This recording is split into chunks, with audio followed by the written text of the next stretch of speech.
Hello creative friends, welcome to my channel and welcome to my kitchen.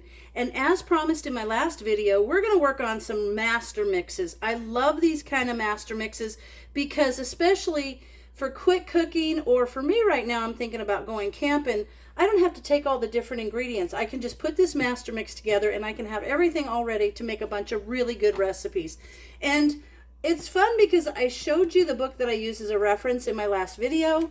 And the fun thing is, so many of you commented that you've had these books since like the 70s. And I cannot tell you how long I've had my book. I know I've been married 40 years in October, and I've had this just about that whole time. I mean, I've had this book for a long time. So I love it. And the first recipe I'm going to make is the quick mix recipe, because there's tons of recipes that you can use this for. And what I like to do is put these, you can put them in an airtight container, but for going camping, I think what I'm going to do is I'm going to put these in a big Ziploc bag. That way I can write on the side of it and I can store it in the fridge and it'll be super convenient. So let me go through the ingredients that we have. First of all, I have 8½ cups of all-purpose flour. That's all measured out. I've got all my things already measured out. I've got a tablespoon of baking powder, and included with that is 1 teaspoon of baking soda. Those are just mixed in there together. I've got a tablespoon of salt, and I like the pink Himalayan salt, so I've got that in there. I've got 2 teaspoons of cream of tartar, and 1½ cups of instant dry milk, and 2¼ cups of vegetable shortening. So that's like your Crisco. So that's what I have there. Now, the instructions tell me that in a large bowl, sift together all the dry ingredients and mix well. Now, I have this sifter that you can put all the ingredients in and sift it. And I'll do some of the flour with those dry ingredients. And I'll show you what I'm going to do here. I'm just going to get a measuring cup so that I can pull some of those out. And I'm going to put some of the flour in here. And then I'm going to sift it together with little bit of the dry ingredients.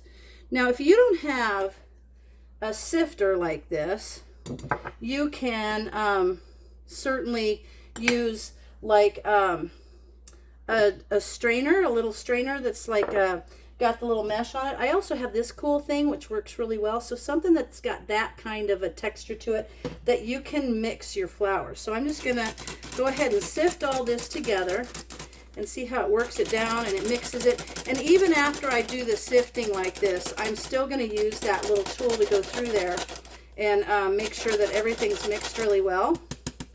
So there's my first bunch. And I'm going to go ahead and do the rest of the flour, and then I'll come back when I've got all the flour mixed, and I'll show you how I'm going to blend it from that point. So I'll be right back. Okay, so I've got that all blended. Just took a few minutes. I just didn't figure you guys would want to watch that. And now what I'm going to do is I'm going to take this. Now, if you have just a whisk, you can use that, but I kind of like this one. It's cool. It's got this little mixer on it, and I like this because I can go through here and just make sure that everything is mixed well. And then just kind of shake it out. And by doing that sifting of the flour, it makes it all really nice and soft, and there's no clumps in there, so you don't risk things not being mixed well. So I'm just going to go around and kind of mix that, get that mixed up. And then I'm going to take a pastry cutter, and I'm going to work in the shortening. And if you're concerned about the size of bowl, maybe it's not big enough, you can do a smaller amount in a smaller bowl, and I'll start that here. What you want to do is you want to work this shortening in to the point that this is kind of like cornmeal. So I'm going to put a little of that in there. We'll grab a little bit of this shortening, and I'm just going to put it in here, and we can get started with this, kind of to get an edge on it, get started with this shortening in there. And now I'll take my pastry cutter and I'm going to start working this in. And what you want to do is get the flour over the shortening and kind of work flour in over the shortening so that it doesn't all get stuck in your pastry cutter. You just keep working through. And you can see it doesn't take long. And it's working through nicely.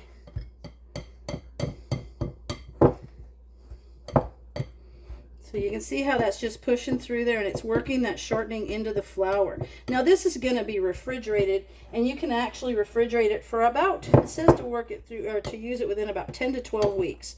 So that's a good 3 months worth of good recipes here. All right, so I've got that, and you can see how that's getting kind of cornmeal-y. And so now I'm going to take this over, and I'm going to use the bigger bowl and mix some more of that in. I'll put the rest of the cornmeal in this bigger bowl. And let's get that in there. Just plop that in. And I've got some other recipes I think I want to do. Okay, friends, that literally took about 5 minutes, and you have to be careful. You can see how it's very like cornmeal, almost sandy-like. You have to be careful not to do it too much, because if you do it too much, you'll actually start blending it together like a pie shell or pie dough. So you don't want to do that. So now what I'm going to do, like I said, I'm going to put it in a Ziploc bag holder, and I got these cute little things that you can put your Ziploc bags on. I use those when I'm making freezer meals. They're available on Amazon. You can just put like bag holders, and you'll find them. I'll try to put a link in my affiliates, my Amazon store. So if you don't see that right away, check back. But I actually will label like quick mix, and then I'll put the date that I did it. Today's June the 3rd, 2021, and I'll put how long it's good for, 10 to 12 weeks. So now I'm just going to put this in here, and I'm going to have some great recipes that I'll do for you while I'm camping, and maybe not even while I'm camping. These are great just to have at home, so we're going to do that. And then I'm also going to do a couple spice blends. So today I'm going to put this video, a mix, and I will do a spice blend video. And then my next 2 videos together will be another mix and another spice blend.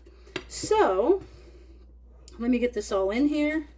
And I'm excited because there's some really good recipes. There's some fun ones like super deluxe donuts, and a cheesecake. I do that all the time with you guys. I don't know why, I always spill. And then like tempura. There's tempura that you can make with this. Just so many great recipes that are easy, because now when I go camping, I don't have to take a bunch of flour. I don't have to take shortening. And who's going to remember cream of tartar, right? No one's going to remember to take that with them. So I'll have it all ready to go. I'm not going to take any of the stuff, just the blend, just the mix. And then it's going to be marvelous. So there we have it, a nice Ziploc bag filled with my quick mix that was easy to make. It's not very expensive. Let me slide this over. I'll show you my whole finished bag. There we are. So pop this off of there. And seal it up. And I kind of like to leave a little hole and kind of squeeze out the air. There we go. And seal it. And there, this is going to go in my fridge, and it's going to be quick mix. So I hope you try this. I hope it works for you. And I hope you look forward to my future videos where I'm going to use some of that while I'm camping. And as always, thanks for dropping by, and thanks for watching.